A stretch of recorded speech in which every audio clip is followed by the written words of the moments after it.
నమస్తే, డాక్టర్ భవ్య, senior consultant స్నేహ homeopathy. తల తిరగడం తరచుగా మీకు వస్తుంటే ఏముంటది రీజన్స్ అని తెలుసుకుందాము. బేసికలీ మనకు అప్పుడప్పుడు తల తిరుగుతుందంటే ఒకటి వచ్చేసి మనకు చెవికి అంటే ఈఎన్టీ సమస్యలు ఏదైనా ఉంటుంది. మాకు వెస్టిబ్యూ కోక్యులర్ నర్వ్ ఉంటుంది. ఎప్పుడైతే వెస్టిబ్యూ కోక్యులర్ నర్వ్ పైన మనకు ప్రెషర్ ఉంటుంది అప్పుడు మనకు ఒక్కొక్కసారి తల తిరగడం అనేది ఉంటుంది. నెక్స్ట్ చెవిలో ఏదైనా ఇన్ఫెక్షన్ ఉన్నాయి అంటే కూడా మనకు ఇట్లా తల తిరగడం అనేది అనిపిస్తూ ఉంటుంది. ఒక్కొక్కరికి చెవు నుంచి వాటర్ కారుతూనే ఉంటది, చీమ కారుతూనే ఉంటది.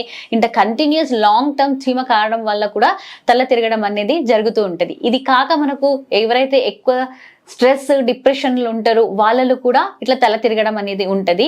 రక్తపోటు మార్పులు ఉన్నప్పుడు అంటే లో బీపీ అయినా హై బీపీ అయినా తల తిరగడం అనేది ఒక సిమ్టమ్ లాగా ఉంటది.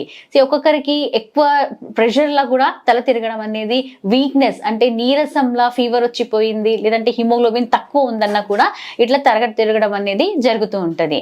దీనికి బేసికలీ ఫస్ట్ మనం ఏం చేయాలనంటే ఇన్ఫెక్షన్స్ ఉన్నట్టయితే అది ఏముంది ఎట్లా ఉంది అని తెలుసుకొని దానికి ట్రీట్మెంట్ అనేది వాడాలి. నెక్స్ట్ బీపీ మానిటరింగ్ అనేది కంపల్సరీ మనము వీక్లీ వన్స్ మంత్లీ వన్స్ పెట్టుకుని మానిటరింగ్ చేసుకుంటూ దాన్ని రెగ్యులరైజ్ చేసుకోవాల్సింది.